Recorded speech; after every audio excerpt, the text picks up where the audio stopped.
Welcome to the Bible's Greatest Mysteries from Skywatch TV. I'm Derek Gilbert. I am Sharon Gilbert, and as you can see, we actually have 3 chairs on the set now. Thank you, Sharice Parton, for taking care of that, because we have a special guest, and both of us get to interview him. Oh, yes. This is really exciting because this is a program. We're beginning a series of programs this week that focus on evidence of one of the most spectacular stories in the Bible, or series of stories in the Bible. And this is going to cause waves in the academic community, but will really be a blessing to you and to your children and grandchildren as we see evidence for some of the foundational stories in the history of Israel and, of course, by extension, for us as Christians. These are stories that every one of your kids and grandkids know. You learned them when you were growing up in Sunday school, but we're going to find out all of the details and the truth that proves the Bible is true. Yes. Well, of course, we need to go into the bag and get our assignments this week. I know. Let's find out, because we don't even know the name of our guest who's sitting right here, do we? Actually, we do. Yes. I'm going to need your help in pronouncing this. You founded a seminary in Akadem Городок, which means academic city in Russian. Okay. And served there for 10 years. He's also a Bachelor of Arts in Evangelism, Master of Divinity, Master of Theology, Master of Arts, and a PhD from the University of Toronto in 2016. Yes. In other words, a credentialed scholar. And we're going to be talking for the next few weeks about his brand new book, Origins of the Hebrews, and trust me, this will set off shockwaves. It is our honor to welcome Dr. Doug Petrovich to the Bible's Greatest Mysteries. Doug, thank you for joining us. I'll shake your hand. I'm right here. It's good to be with you. I'll Thank you, Derek and Sharon. I shook his hand. Yes. So this is the origins of the Hebrews, the story of the Israelites' sojourn in Egypt. What is the significance of that story? Well, that story essentially is the foundation for the Hebrew people, for the Jewish people of all time until our day. There's no story that's as critical to them and their personal, individual, and corporate history than the story of the Exodus from Egypt. Because they were there for 430 years, according to Exodus 12, 40, and 41. And with that long period of time that they were there should be evidence that they were indeed there.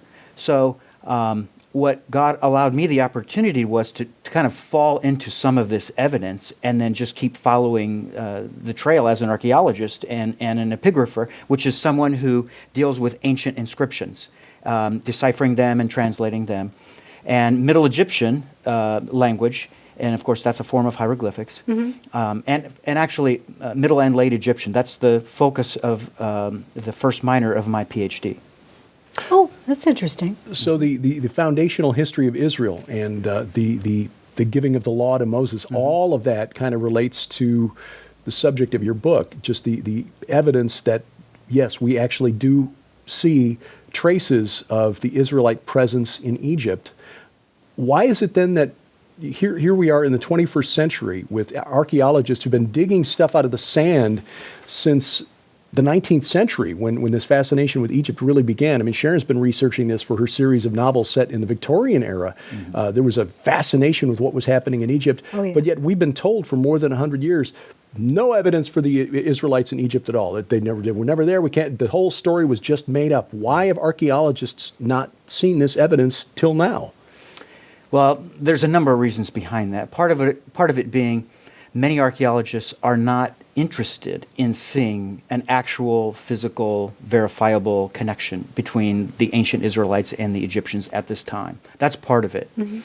Another part of it is among the Christian evangelical scholars who have training in Egyptology, and there are very few of us out there who actually have credentialed training in Egyptology.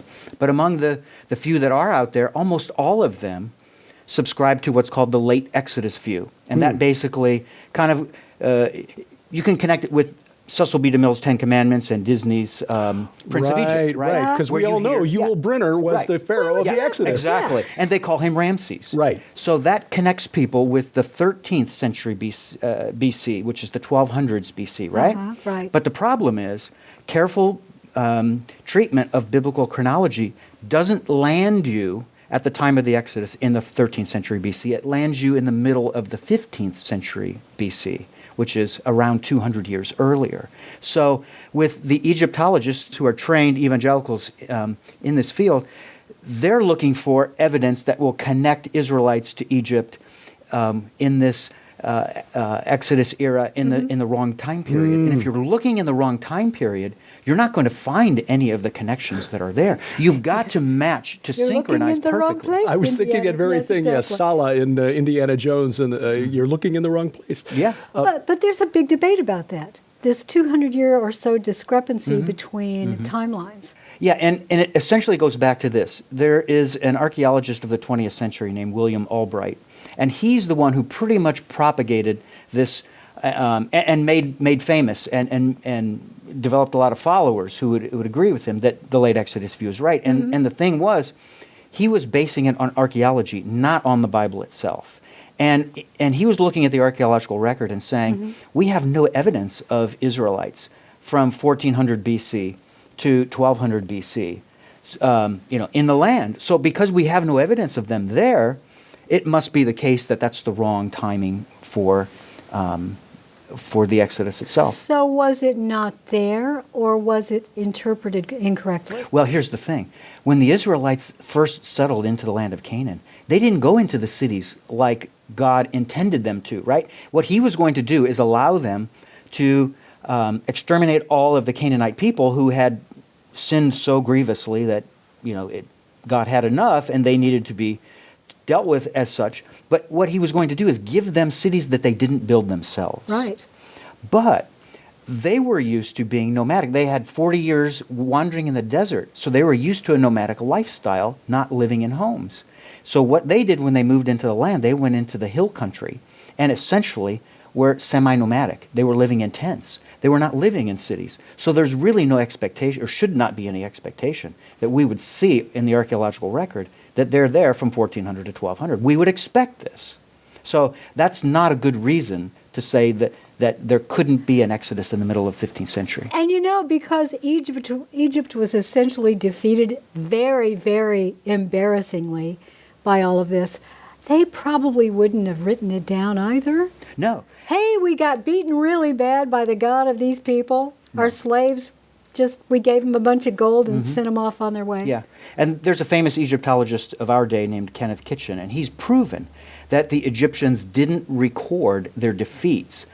But occasionally, not very often, but occasionally you'll see the ancient people that defeated them recording it in their texts. But the Egyptians do not. So it's no surprise at all that the account of the Exodus doesn't show up, because that was a catastrophic defeat.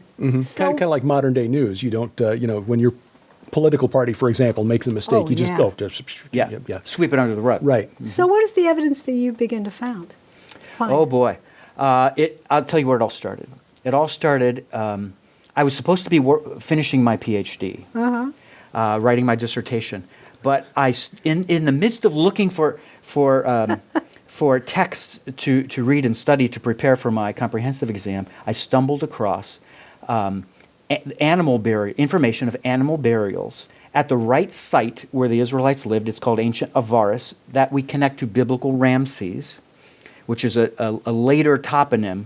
The toponym being a place name. Yeah, right. A place name where later it was called that, but at the time Moses wrote, he would have written something differently, and then it was updated. A scribe would have updated it. So the animal burials. What was interesting about those? So it's at the right place, the right site at Avaris, where Jacob settled, and it's at the right time period, because these animal burials date to the reign of Amenhotep II. Who is he? Well, in a 2006 peer-reviewed journal article that I published, I made the case that there's only one pharaoh who matches all of the biographical requirements of the Exodus pharaoh. If you take all of those things seriously and literally, they're recorded in the Bible. He can't be the firstborn. His firstborn can't be on the throne because he dies in the 10th plague. Both of them would have been dead then. Right, yeah. they would both die in the 10th plague. And all of the other requirements. Amenhotep II, is the only pharaoh who meets these requirements. So the scant evidence from pottery that is found in these animal burials dates to his reign. Now, what about the burials? That's the important part. Right. There are 4 animals that were buried, and we're not talking about the residential district at Avaris where the people lived, but the palatial district where there were 3 palaces. in that area of all places. There were burials of 4 types of animals. The very 4 types of animals we read about in Exodus 11 and 12, right before and at the time of the first Passover. 4 animals: dogs, cattle, sheep, and goats.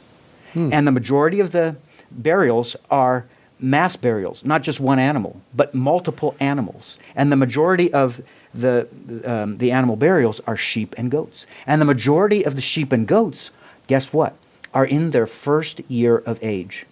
Oh, okay. And of course, the sacrificial animals Right. that the Israelites are supposed to provide, remember, to get the blood to put on the lintels and the doorposts, they're supposed to be in their first year of age. In our English Bibles, often it reads maybe not perfectly where it says they were 1-year-olds, but they weren't 1-year-olds. They were less than 1-year-olds. It's the Hebrew term ben shana, which is son of a year, so less than a year. Okay. And that's exactly what the archaeological record provides. You're talking about an area that you're referring to as Avaris, but our Bible says Goshen. Well, Goshen would be the general region, Okay.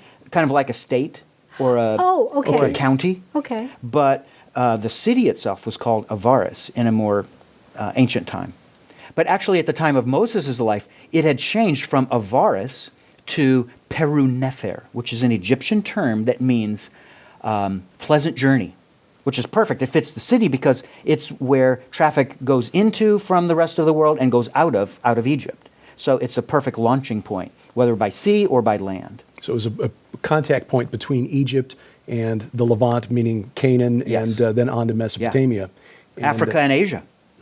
So a trading center. Yeah, the perfect site. Wouldn't you know God would put them in the most ideal place in the ancient world? That is so interesting because Derek and I have talked many times about the notion that these tent dwellers weren't really, they weren't considered clean or nice or you don't want to hang out with them. The Egyptians were very prejudiced toward these people as time went by. So they didn't want to commingle with them. But the irony there is that the Lord allowed that so they could live a pure existence in an area that was, as you say, a source of trade. It actually allowed them to flourish. Sure. Well, we'll talk about that as we discuss the evidence for the origins of the Hebrews, the new book by Dr. Douglas Petrovich. We've talked a little bit about Avaris, the city that was occupied by the Hebrews in the time of Moses. But what evidence is there of the previous 430 years leading up to the Exodus? The Bible's Greatest Mysteries continues after this. Get the groundbreaking new book by Dr. Douglas Petrovich, Origins of the Hebrews, for your gift of $50 plus shipping and handling. Call toll-free 1-844-750-4985 or log on to skywatchtvstore.com. Call now and take advantage of Skywatch TV's most groundbreaking deal of the year. With the rediscovery of the ancient prophecies from a mysterious group of prophets and scribes hundreds of years before Christ, your understanding of end times prophecy and the final age of man is about to be forever changed. In Josh Peck's new book, The Lost Prophecies of Qumran, the veil is lifted as you discover how much of what you've been taught about Israel in the first century is incomplete. Shockingly, there were Jewish believers who knew exactly what to expect from the coming Messiah, that he would be God in the flesh, would die for our sins, and even the date of his first arrival. In Josh Peck's new book, The Lost Prophecies of Qumran, you will discover lost prophecies only recently discovered in the Dead Sea Scrolls about the time we are now living in, how the enigmatic group known as the Essenes formed and what influence they had on the New Testament, what hidden feasts and festivals the Essenes celebrated, and what messages the group left behind for believers living in the present age, how the prophecies of Daniel and Revelation fit within the Essene timetable, and how an ancient Jewish calendar actually predicts the prophetic significance of the year 2025. But that's not all. For the first time ever, you'll also receive Dr. Ken Johnson's massive 3-book collection entitled The Ancient Mysteries of the Essenes, where Dr. Johnson compiles 3 of his most groundbreaking research studies on the Dead Sea Scrolls into one massive collection. In Book 1, The Ancient Dead Sea Scrolls Calendar and the Prophecies it Reveals, you will discover the secrets of the mysterious 364-day calendar used by the ancients since the time of creation, and how it has been hidden until now for the appointed time. In Book 2, Ancient Testimonies of the Patriarchs, Autobiographies from the Dead Sea Scrolls, you will hear the previously hidden prophetic texts of such patriarchs as Enos, grandson of Adam, Lamech, father of Noah, Amram, father of Moses and Aaron, and even Enoch from the Book of Enoch fame. And in the most shocking revelation yet, Book 3, The Ancient Order of Melchizedek, you will learn astonishing facts about the enigmatic priest Melchizedek, such as why his priesthood was and is different from that of Levi, why the Messiah was ordained after the order of Melchizedek, and how the facts surrounding this mysterious order dramatically affect the theology and practical applications of our Christian walk today. This collection is an absolute necessity for any researcher's library, and for those who want to fully step into the minds of the ancients and see the Dead Sea Scrolls like they never have before. Now you can get this incredible collection for your donation of only $35 plus shipping and handling. So don't miss out on Skywatch TV's most groundbreaking deal of the year, the Lost Prophecies and Ancient Mysteries Collection. Available now at skywatchtvstore.com. Order now or call 1-844-750-4985. Welcome back to the Bible's Greatest Mysteries from Skywatch TV. I'm Derek Gilbert. I'm Sharon Gilbert, and we are delighted to be here with our guest, Dr. Doug Petrovich, and he is telling us all about the Hebrews in Egypt. Avaris, the city that was sort of that port with international connections for trade and exchange of other ideas like religion and literature and so forth, that was the point from which the Hebrews left during the Exodus. But if that's true, then there would be evidence of their occupation there leading up to that point. So what about the evidence of their occupation down from, say, the time of Joseph? Sure. And I wrote a journal article on the evidence for Israelites at the time of the Exodus based on these animal finds and several other finds that are recorded in my book. And at that point, it was rejected by a secular journal. And the chief editor wrote me back. It's in the UK. He wrote me back and he said, I'm not rejecting this for the scholarship. In other words, it's not bad scholarship. Mm-hmm. But I'm rejecting it because you can't connect events from the 15th century BC to a book that was written 1,000 years later. And he was referring to the Bible, of course. The assumption being that the Old Testament, the Hebrew scriptures, were written by scholars in Babylon. Even though your scholarship was worthy of printing? Right. Yes. So, once that was rejected, someone suggested to me, he said, Doug, you need to write this in a book. And I said, maybe that's a great idea. Because if you research and have enough for an entire book, then you can make sure that somebody will publish it. And you're not just going to be rejected, by your peers. So that's what I did. And I decided at that point, I need to research and find if there's more evidence. Because if I correctly found evidence of the time of the Exodus itself and the 10th plague, then there has to be evidence that they were there for 430 years. You would think there would be evidence somewhere. So I just prayed and I got busy in my research and I went through all the books and the journal articles, and I, all of a sudden, as I like to term it, I stumbled into one gold mine after another. And the first one being evidence to identify in Middle Egyptian hieroglyphic inscriptions 4 biblical characters. Joseph, Ephraim, his son, who had the position of honor, Manasseh, his oldest son, Manasseh's grandson, an obscure name in the Bible recorded only once in Joshua 17, named Shechem. And almost certainly also, those all are certain, and almost certainly as well, Jacob. So that's the evidence that I first came to identify that they were there much earlier than the 15th century BC. With scholars then saying that there's no evidence here, how is it that you located these? These clearly were not written then in Hebrew.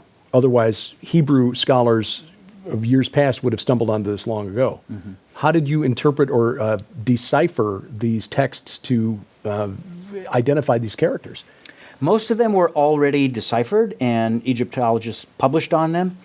One of them was only partially translated, and that's an inscription called Sinai 115, which is recorded in detail in my first book, The World's Oldest Alphabet, which connects the oldest alphabetic script in the history of the world with the Hebrews. And that inscription, only the beginning of it was translated, the beginning of the caption, because there's the picture underneath of a man sitting on a donkey, and his name is Chebeded in Egyptian, and that means he who was disfavored, whom I connect to Manasseh. And the boy in front of him, the boy in front of him on the donkey, his name in a different caption is Shechem, which is the Egyptian equivalent of Shechem, the son, one of the 6 sons the Bible records as the children, the sons of Manasseh. Oh my goodness. Yeah. Now, did the Hebrews who were living in Egypt at the time have a scribal class? Did they write? Well, the Egyptians had a scribal class, just like the Mesopotamians who wrote in cuneiform. And with hieroglyphic Egyptian, you had to point on with every glyph that you inscribe. It's pristine. It's accurate beyond measure in almost every inscription. But there are Middle Egyptian inscriptions at a site down in Sinai called Sirbit el-Khadim, and that's where the Egyptian teams would go, conceivably once a year, but many years they wouldn't go. So it's a roughly annual expedition down to extract turquoise from the mines that are there. And it's there where we see these inscriptions that are written in a form of hieroglyphs that's not as pristine. That's a little bit of a, kind of like a layman's version. And these are written by this guy named Chebeded, who names himself, he gives his own title, he names his son, and these expeditions are connected to Avaris. That's the place from which they were launched. And that makes perfect sense that he would be on a donkey as an Asiatic, right? Because the Egyptians, didn't prefer donkeys. And sure enough, the same time period at Avaris, where we have burials for the second Asiatic occupational phase there, guess what's buried along with the people who have the most grave goods among the Asiatics? Well, donkeys. Donkeys. Which is very common among the Amorites, who dominated the culture of Canaan and Mesopotamia at the time. But and we should point out Chebeded, then this name, he who was disfavored. If you remember the story of Joseph bringing his sons Ephraim and Manasseh to Jacob for blessing, Jacob reversed his hands and blessed the younger son Ephraim above and gave him the birthright. Right. So Manasseh, who should have had the birthright of the elder, was disfavored. Favor was taken away from him. And his son Shechem, named for the city where their sister, Exactly. or Dinah. their aunt Dinah, was violated by Shechem, who was the son of Hamor, the king of Shechem. So, wow. The connections are amazing. Now, I've looked at the inscriptions, and we'll use some of the images from your book to help illustrate this. But the clothing on that inscription, showing the manner of dress of Chebeded and Shechem, how is that distinctive? Well, if you look, there's one image that's in my book of an Asiatic man. There were fragments of a statue that were found in various places at Avaris, right? Even different occupational phases, fragments were found. So they kind of just were laying around for a while, and all of a sudden they got buried in a later phase, that kind of thing. There's a head piece, there's a shoulder piece, there's part of a foot, and there are other pieces. And with those pieces, there are enough of the fragments, there's enough to reconstruct what this individual would have looked like. And he was wearing a multicolored robe, and A coat of many colors. yes, and there's enough actual paint that survived that we know it's red and black and white, right? And so that is, the question then is, who is the person behind this statue? Other scholars out there have suggested that this is Joseph, but it's not Joseph, which I prove in my book.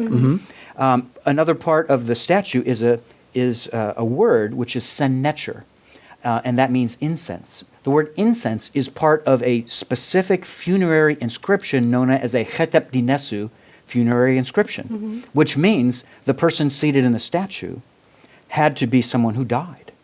And the time period of the building, of the creating, the making of this statue, is to the reign of Amenemhat III. That pharaoh, he came onto the throne the year that Jacob died, oddly enough.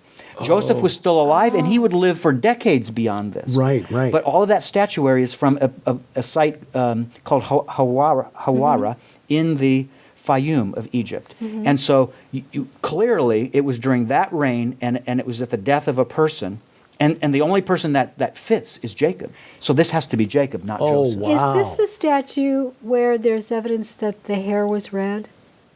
Or is that a Yes. different- Yeah, the Yes. sort of the mushroom-shaped hairstyle. Yeah, Coiffure. and it's in an area. Weren't there small pyramids or some sort of funerary monuments? in There that are region as scholars well? out there trying to say that there were pyramids, but there really weren't pyramids at Avaris. Well, I bring that up because I know that a lot of you are familiar with some of the shows that get into this evidence, but they interpret it differently. And they're not coming at this from a biblical worldview. We really try to look through the lens of the Bible because we believe the Bible is true. Sure. Fascinating, and an insight into the styles and the look of the Israelites back in the day. I mean, we have this image of the patriarchs all having, long hair and flowing beard, but this statue there, as it's been recreated with the mushroom hairstyle and clean shaven, apparently, Right. that's quite a different idea from what most of us have of what Abraham, Isaac, and Yes, but in the Bible, when the brothers come and they don't recognize Joseph, it's because he is clean shaven. Sure. Just like the Egyptians. Egyptian style, Perhaps right. they adopted that style. Yeah, and that's what would have happened. We see this in the pottery and in the other utilitarian goods that are there at the site during these Asiatic occupational phases, which I'm connecting to Hebrews. Over time, they adopt Egyptian custom, Egyptian style, Egyptian We tools. all do and- that. Yeah, you start sure. to soak up what the Yeah. environment is. Well, we are running out of time, but next program, I want to get into something you told us yesterday, and that has to do with a female pharaoh. Oh, yes. One of the Yes. great mysteries of Egypt that scholars have speculated about. I know. Why was she erased from history? I know, I've found her fascinating for a long Oh, time. yeah. Well, this is an amazing thing, and we hope you're finding this as exciting as we do, because the new book, Origins of the Hebrews by Dr. Doug Petrovich, is going to be a valuable asset in your reference library, and it's the summary chapters, chapter 9, basically brings it all together in a way that's very readable. Oh, exactly. So you don't be intimidated by the size of and especially if you want to impress skeptics with the level of research that's gone into this, the level of scholarship. When we continue next week, yes, we dig into Egyptian history even further as we explore the Bible's greatest mysteries.